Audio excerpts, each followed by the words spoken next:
नाजरीन कराम, मैं पिछले 3 हफ्ते से मुसलसल आपको ये बताता आ रहा हूं कि इमरान खान को मुल्क से बाहर भेजने की कोशिशें की जा रही हैं और अब जहाज तैयार है इमरान खान साहब के लिए और इमरान खान को बैरून मुल्क भेजने की कोशिशें भी तेज कर दी गई हैं। इस हवाले से इस्लामाबाद में बड़ी अहम मुलाकातें भी हुई हैं, लेकिन इन सब में एक सवाल पैदा होता है और वो सवाल ये है कि क्या इमरान खान साहब मुल्क से बाहर जाएंगे या नहीं। इसके साथ साथ इमरान खान के सेल के हवाले से कुछ अहम डेवलपमेंट हुई हैं। अडयाला जेल में उनके सेल में कुछ चेंजिंग हुई है और अटक जेल में उनकी सिक्योरिटी पर तैनात शख्स से उनकी कुछ बातें जो हैं, कुछ रिकॉर्डिंग जो हैं, वो भी मंजर आम पर आ गई हैं। बड़ी अहम और एक्सक्लूसिव न्यूज़ हैं जिससे आपको अपडेट करना बड़ा लाजमी है। लेकिन आगे बढ़ने से पहले चैनल को सब्सक्राइब कर लीजिएगा, वीडियो को लाइक और शेयर लाजमी कीजिएगा।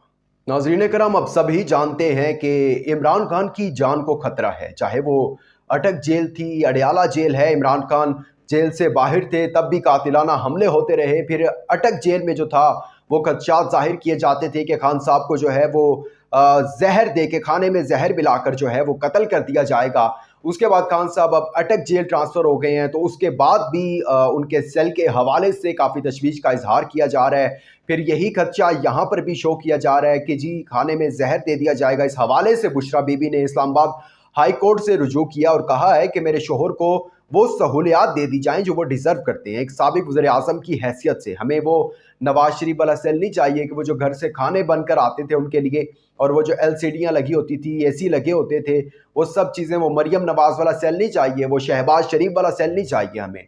लेकिन आइन और कानून के मुताबिक वो सेल जो वो डिज़र्व करते हैं, वो सेल एटलीस्ट जो है उनको दिया जाए।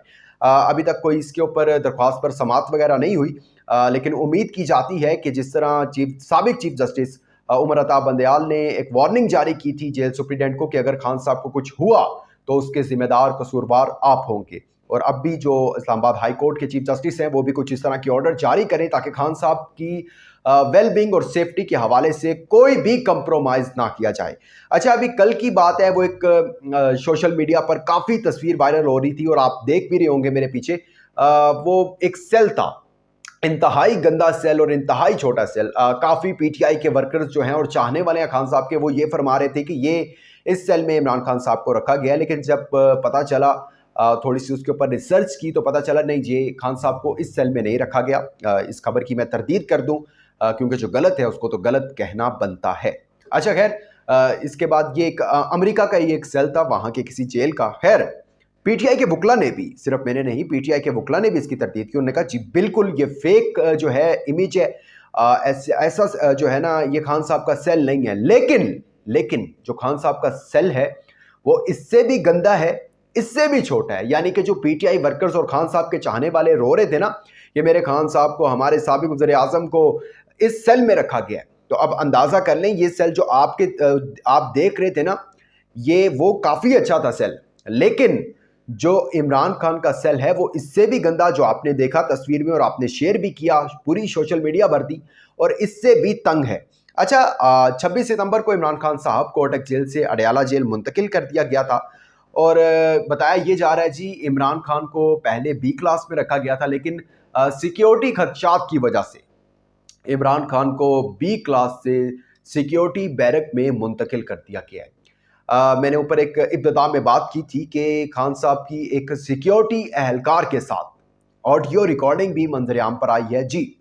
बेसिकली सिक्योरिटी बैरक में रखा इसीलिए गया है क्योंकि इनको एक डर पैदा हो गया है कि अडयाला जेल में कुछ सिक्योरिटी एहलकार हैं जो खान साहब के चाहने वाले हैं और वो खान साहब से कोड वर्ड में जो है ना वो बातें करते हैं और कुछ इस टाइप की बातें करते हैं कि खान साहब को बाहर की खबरें जो है ना डेली बेसिस पर वो मिल रही होती हैं। अच्छा, ये इनको पता कहाँ से चला? ये चला इनको अटक जेल से पता। अटक जेल से कैसे पता चला? क्योंकि जो इनकी सिक्योरिटी पर तैनात एहलकार था उसकी और खान साहब की कुछ ऑडियो जो है वो इनके हाथ लग गई। अब वो ऑडियो कैसे हाथ लगी? क्योंकि इन्होंने खान साहब के सेल में, अटक जेल के सेल में एक रिकॉर्डर रखा हुआ था, एक कोई इस तरह की चीज़ रखी हुई थी। कैमरे तो ऑलरेडी आपको पता है कि रखे हुए थे इन्होंने, कि वो रिकॉर्डिंग जो है उससे इमरान खान साहब की जो बातें थी, बेशक वो वकला आकर मिल रहे थे उनको, वो सब जो हैं वो बाहर ताकतवरों तक पहुंच रही थी। लेकिन वो कुछ इस तरह की लैंग्वेज थी कि वो कोड वर्ड थे, वो पता नहीं चला अभी तक कि वो क्या बात थी, लेकिन वो कुछ कोड वर्ड थे।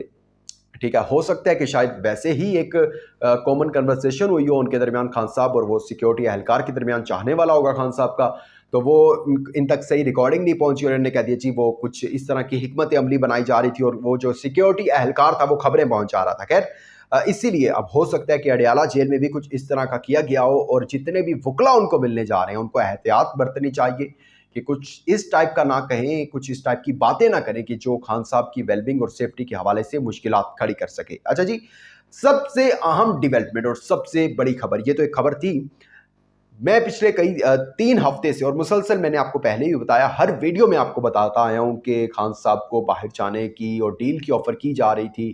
काफ़ी लोग कहते थे कि आपको कैसे पता, ये तो अंदर की खबरें हैं। नो डाउट ये बंद कमरों की खबरें होती हैं, लेकिन जब आप खबर का डोर से डोर ज्वाइन करते हैं तो आप वहां तक पहुंच भी जाते हैं।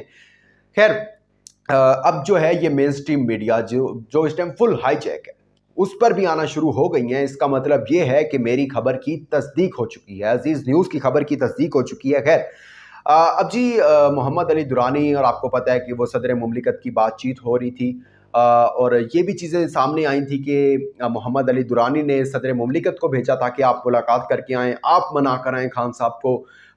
3 घंटे तवील मुलाकात भी हुई थी सदर मुमलिकत डॉक्टर आरिफ अलवी की खान साहब से। उसके बाद जी अब मेन स्ट्रीम मीडिया पर जो आ रहा है वो यही आ रहा है कि जो पीटीआई की लीडरशिप है, मेन लीडरशिप और सदर मुमलिकत, वो दोनों यही चाह रहे हैं कि खान साहब जो हैं वो मुल्क से बाहर चले जाएं और टकराव ना करें। ठीक है, अच्छा, इसके ऊपर मोहम्मद अली दुरानी ने, अब ये खबर जो है ना खान साहब के चाहने वालों के लिए, और वही इसका जवाब है जो ऊपर मैंने कहा था कि सवाल ये होता है कि खान साहब मुल्क से बाहर जाएंगे या नहीं, तो उसका जवाब खान साहब ने दे दिया और मेन स्ट्रीम मीडिया पर चल रहा है कि 3 दफा खान साहब को ये ऑफर हुई, 3 दफा डिफरेंट लोगों ने उनको रीच किया और कहा कि आप मुल्क से बाहर चले जाएं, और खान साहब ने हर दफा यही कहा कि मर तो सकता हूं अपनी कौम की खातिर, लेकिन मुल्क से बाहर नहीं जाऊंगा। मजाक मिशत पर बात करनी है, बैठ जाए, मैं बैठ जाऊंगा आपके साथ, और किसी हवाले से बात नहीं करूंगा। अगर कौम को गुलाम अगर आप रखना चाहते हैं तो मैं इस हवाले से बात नहीं करना चाहूंगा। आप छोड़ दें, आप मुझे सजा देनी है ना, दे दें सजा, कुछ करना है मेरे साथ कर ले, मैं आपके साथ कोई भी डील नहीं करने वाला। मैं, पाकिस्तान मेरा मुल्क है और मैं इसके अंदर आखिरी सांस तक जो है ना इसके अंदर रहूंगा। और मोहम्मद अली दुरानी ने भी कह दिया है, ये मोहम्मद अली दुरानी आपको पता है कि वो ताकतवरों के कितने करीब हैं और सब कुछ मामलात वही इस टाइम देख रहे हैं। उन्होंने कह दिया, उन्होंने कहा खान साहब डील नहीं करेंगे। जितना मैंने इमरान खान को अब ये 1 महीने के अंदर जज कर लिया है ना, और सारी जो बातचीत हमें तो पता है, तो खान साहब डील नहीं करने वाले। ये एक बहुत बड़ी खबर है और ये पीटीआई के चाहने वालों के लिए खबर है। और कुछ मेन स्ट्रीम मीडिया ये खबरें चला रहा है, नहीं जी डील जो है ना वो इमरान खान ने कर लिया और जहाज़ तैयार है और अब इमरान खान साहब जाने लगे हैं मुल्क से। ऐसी कोई बात नहीं है, खान साहब इधर ही हैं। और खान साहब ने जिस तरह पहले कहा था कि मैं पाकिस्तान में हूँ, पाकिस्तान का रहने वाला हूँ और यहीं मरूंगा और कौम के लिए मरूंगा, और खान साहब का बयान अभी भी वही है। खान साहब के चाहने वाले कहते हैं कि खान साहब को उनकी उम्र भी लग जाए। खैर, अल्लाह पाक खान साहब को उनके नेक जो मकसद है उनमें कामयाब करे और खान साहब की ज़िंदगी को बढ़ाए। अपना इंपॉर्टेंट फीडबैक देना मत भूलिएगा। दीजिएगा इजाज़त, अल्लाह हाफिज़।